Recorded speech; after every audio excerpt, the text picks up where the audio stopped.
Yo, yo, yo, what's good, everybody? This is Mr. Composition, the MC that writes fiction. And this is another episode of The Composition. And man, am I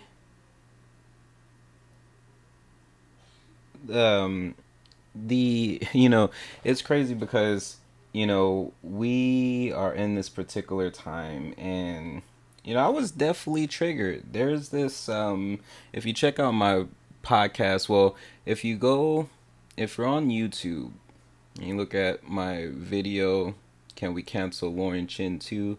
Or if you're listening to this on Anchor or any of the podcast platforms that you're following me on, I released the audio of that.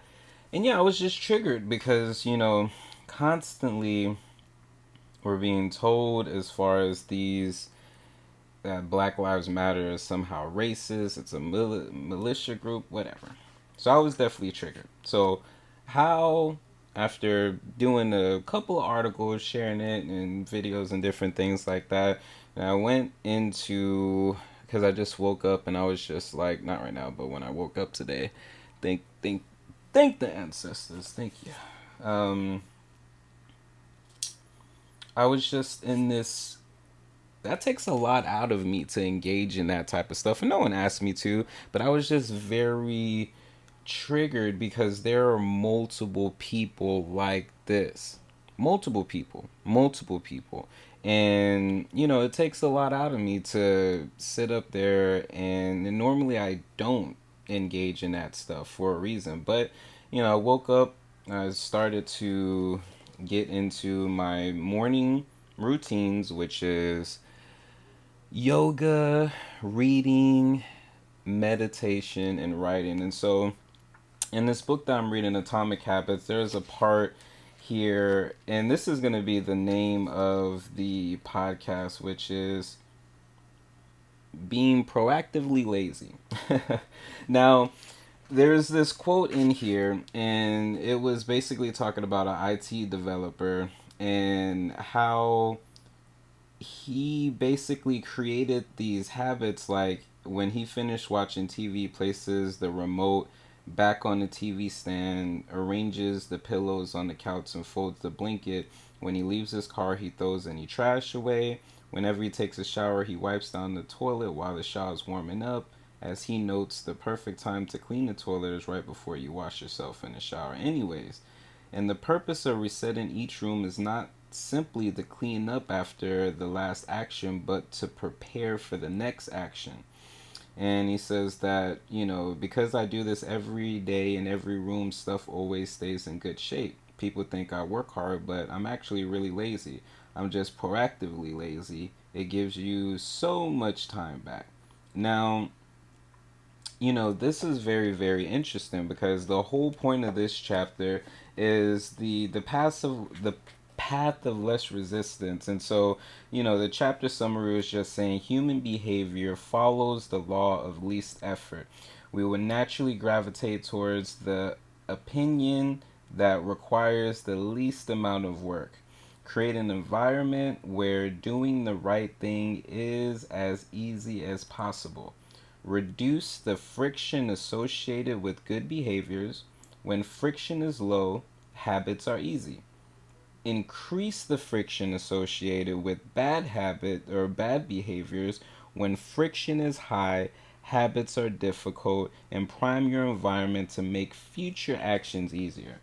I'll tell you about a story where this actually works. It was me and my homeboy Kenya.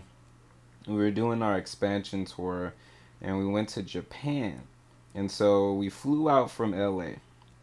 And so when we got back after 5 days of awesomeness, there was the main thing was to get to the car, which was on the roof of the Lax, little parking garage. So that was pretty dope. But when we got to the car, we realized that for one, we had gallons of water and we had some herbage, which, they don't have that, that's like banned in Japan.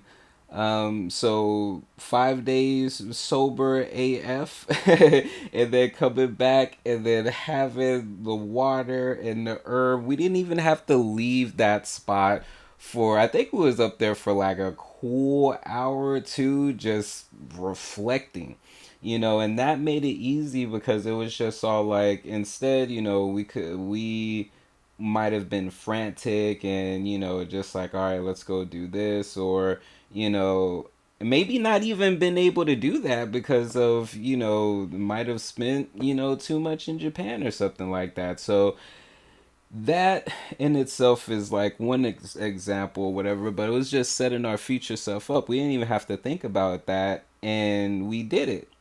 So applying more of that, when you're doing certain things, it's really to just make things easier. One thing that it was talking about in the book was just like, if there's too much friction as far as you making your food, then like on the weekend, of course, meal prep, or do something like, in the morning before you go to sleep, already have like the pan and stuff on the stove. And I was just like, man, that's true. The path of less resistance, doesn't necessarily mean the easier route. It just means, you know, not with so much friction. We don't have to maneuver through. We can make life a lot more easier for ourselves than we let ourselves do. So that's my main thing. So what I want to ask y'all is, what, like, habits do you personally think is preventing you from your success, or efficient and effective action to leave you happy, or to have more time, for things? So let me know. Let me know. This was just like a quick podcast. Like, I was on the right. It's crazy because it's 12:44, and I've done my morning routines. The only thing I need to definitely do now is eat and shower and eat, whatever. Um, I did my morning routines. I literally did 3 articles, just like, and then I got the podcast done. So, hey, if you like what you hear, definitely, if you're on YouTube, leave a comment, subscribe, let me know what habits you're trying to break or that you're having issues with. And if you're listening to this on Anchor, leave a voice message because I can add that to the videos, and I super appreciate it. I actually do like receiving those. And yeah, make sure to check out if you want to support me directly. It's very much appreciated. You go to dabtro.com/shop, or just go in the description. I got all the stuff right there for you. So, again, this is Mr. Composition, MC that writes fiction. Peace.